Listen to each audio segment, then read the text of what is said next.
am Dr. Jessie John, Assistant Professor,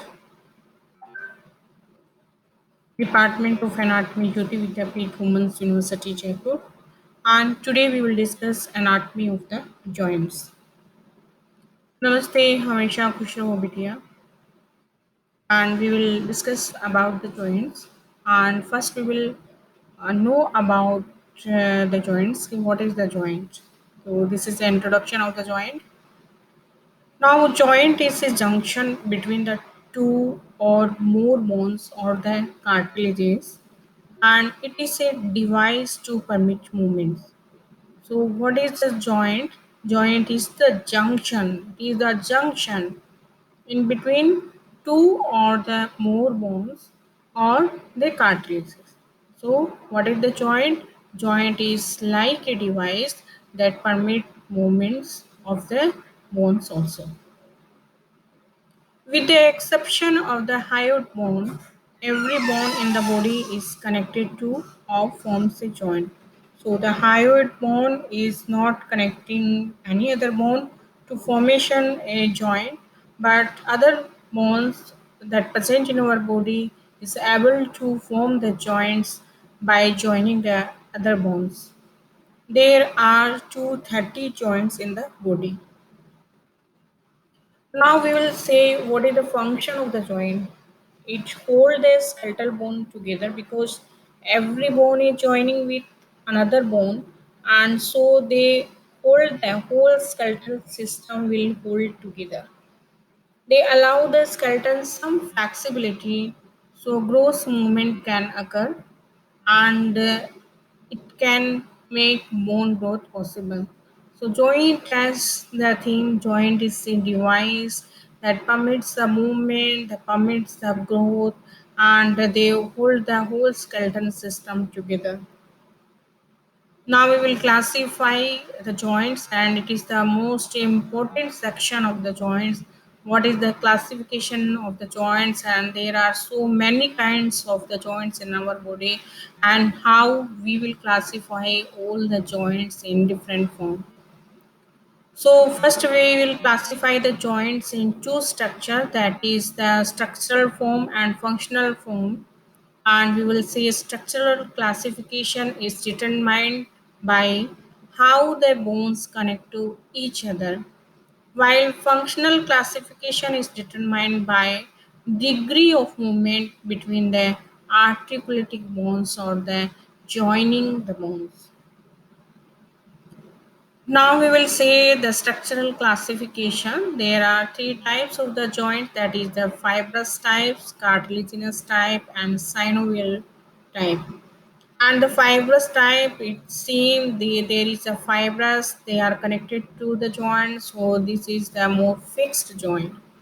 Cartilaginous joint, because cartilage is some kind of flexibility it has, so there is slight movement is possible in the joint, and we will say this joint is slightly movable.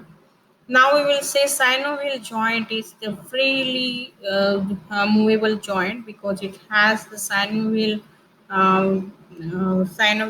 cavity, and in within synovial cavity there is a fluid, so it will lubricate the joint and it will facilitate the joints to move freely.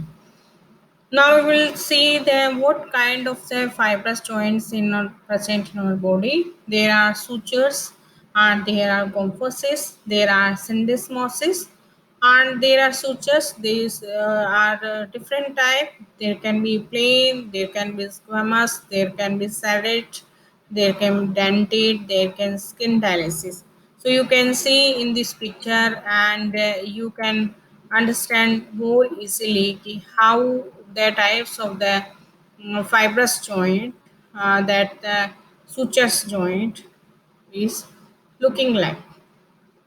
So plain suture, and here this type of suture will find, we will find in median palatine suture. You can see this is the plain, there is no any marking in between the two joints. And serrate suture, so there is serrate like structure, so they will debilitate with each other, and there is no movement. add this type of the joint, and it will found in interparietal suture. Now we'll see the squamous sutures, and it will find in the between the temporal and parietal bony joint, and we can see denticulate sutures how it looks. You can see in this picture, and this kind of the suture found in lambdoid suture, and skin dialysis suture. You can see there is a allow femur, and then there is a rostra of sphenoid, how they will fix with each other, and this is the skin dialysis suture, and it will found between the ala of the woman and the rostrum of the sphenoid. So this is the all kind of the types of the suture. Now we will see the cartilaginous, compasses and syndesmosis, and you can see the here in this picture, compasses, that kind of the joint will present in the teeth and the socket joint, and the syndesmosis, and we will find this kind of the structure between the two bones, radio ulna and tibia fibula. So we will find this kind of the membranous fibrous structure that present in between the two bone, adjacent bones especially. Now we will go for, so the fibrous joints are joined by fibrous tissue or the connective tissue. They are consisting mainly of the collagen, and the fibrous joints further divided into three types. Sutures. It is found between bones of the skull, and in fetus skull the sutures are wide to allow slight movement during the birth, and they later become rigid. So you can see all kind of the types of the sutures, and we have seen and we have studied syndesmosis joints and compasses we have seen already. Now we will study the cartilaginous joints, and this type of the joint found in the bones, that is joined by the cartilage. And there are two type of the cartilaginous joint. These are the primary cartilaginous joint and secondary cartilaginous joint. So we'll see the primary cartilaginous joint, and it is known as a synchondrosis, and the bones that forming the joints this kind are connected by the plate of the hyaline cartilage, and these joints are immovable and mostly temporary in nature, because growing years and it will ossify into the bone. And we will see the human, these are the joints that will found between the first rib and the manubrium of the sternum, and the joints that we will found between the epiphysis and diaphysis of the growing long bone. Now secondary cartilaginous joint, and this is known as symphysis, and in this joint the articular surface of the bone forming the joints are covered by thin plate of the hyaline cartilage, and which are connected by the disc of fibrocartilage. And we will see the example of this kind of the joints are symphysis pubi and invertebral disc, manubriosternal joint, and symphysis menti. Now the most important joint, that is the synovial joint, and this kind of the joint will possess a cavity, that cavity called synovial cavity, and there will be a fluid that we call synovial fluid, and that is secreted by the synovial membrane, and it will lubricate the joint. Now, the what is the characteristic uh, features of the synovial joint? The articular surface that is covered by the thin plate of the hyaline cartilage, and the joint cavity that is enveloped by an articular capsule, and which consists of the outer fibrous capsule and inner synovial membrane. Cavity of the joint is lined by the synovial membrane everywhere except the articular cartilage.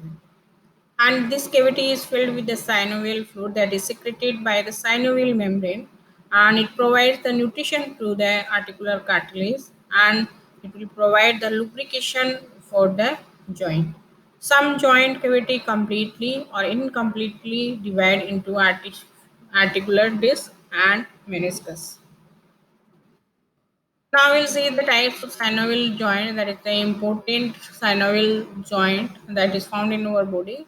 That is the plane joint, hinge joint, pivot joint, condylar joint, and ellipsoid joint, and saddle joint, and ball and socket joint. So first we will see the plane joint, and these articular surfaces are more or less flat. So they can glide on each other, and this kind of the surface, articular surface, permits gliding movement and in various direction. And this kind of the plane joints, the example of this, these are the intercarpal joints, intertarsal joints. It's joints between the articular process of the adjacent vertebra. Now we will see the hinge joint. The articular surface are pulley shaped. So you can see in this picture the articular surface that is the pulley shaped, and this kind of the joint permits the movement in one plane, that is the transfer axis. So this movement consists of flexion and extension, and this joint have a strong collateral ligament to prevent other movement. And the example are the elbow joint, knee joint, interphalangeal joint, and the ankle joint, where the only movement can take place, that is the flexion and extension. Now we will see the pivot joint, and it is the uh, more similar to hinge joint, but the movement occur around the axis, that is the different. The articular surface of the bone is rounded and fits into the concavity of the another bone, and further rounded part is surrounded by a ligamentous ring, and movement is limited to rotation around the central axis. And this kind of the joints are the joints between the proximal end of the radius and ulna and atlantoaxial joint. Now we'll see the condylar joint. This kind, the round articular surface of the one bone fits into the socket type articular surface of the another bone. And end of the bone bearing round articular surface is called condyle. And these joints permits the movement in two direction. An example is the knee joint and temporomandibular joints. Now we will see the ellipsoid joint, elliptical convex surface of the one bone articulate with the elliptical concave surface of the another bone, and this kind of the joint will permit the movement in two direction. And the example of this kind of joints are the wrist joint, atlanto-occipital joint, metacarpophalangeal joints, and metatarsophalangeal joints. Now we'll see the saddle joint. The articular surface are reciprocally saddle shaped, concave, convex. This unique articulation is modified condyloid joint that allows a wide range of the movement. An example would be the joint between the trapezium and the metacarpal bone of the thumb and sternoclavicular joint. Now we will see the most important joint, that is the ball and socket joint, and it consists of a bone with a ball shaped head and attached with a cup shaped cavity of the another bone. And this kind of the joint allow the movement for their wider range than any other kind, and this permits the movement in all planes, rotation movement around the central axis. The example of this kind of the joint are the hip joint, shoulder joint, and includostebial joint. Functional classification, there is synarthrosis, amphiarthrosis, diarthrosis. Synarthrosis permits little and no mobility. Most synarthrosis joints are fiber joints, and amphiarthrosis joint, they will permit the slight mobility, and two bone surfaces at the joint are both covered in hyaline cartilage and joined by the strands of the fibrocartilage like secondary cartilaginous joint. Diarthrosis permits a variety of the movement, and this kind of the joints are the synovial joint only. Now we'll see the classification according to number of the articulating bone. Simple joint, there are the two bones, they will articulate each other as the shoulder joint and the hip joint. And compound joint, where three or more bones will articulate each other as the radiocarpal joint. And complex joint, where three or more bones will articulate with each other, and articular disc or the meniscus also. And this kind of the joints are the knee joint. Now we see the parts of the joints. There are so many parts. These are the fibrous capsule and reinforcing ligament and synovial membrane, articular cartilage, articular disc and fatty plate and bursa. And you can see in this picture the all the parts of the joint. And here is the regional classification, that is skull type, vertebral type, and long bone type. Skull type gives the no movement in the joints, and vertebral type joints will give some kind of the movement, some extent of the movement, and long bone type that permit the free movable movement of the joint. Now there are assessment questions. These are the explain classification of the joints. You have to explain here the all the classification here, and what is the functions of the joints in brief. So you have to tell all these things, and thank you.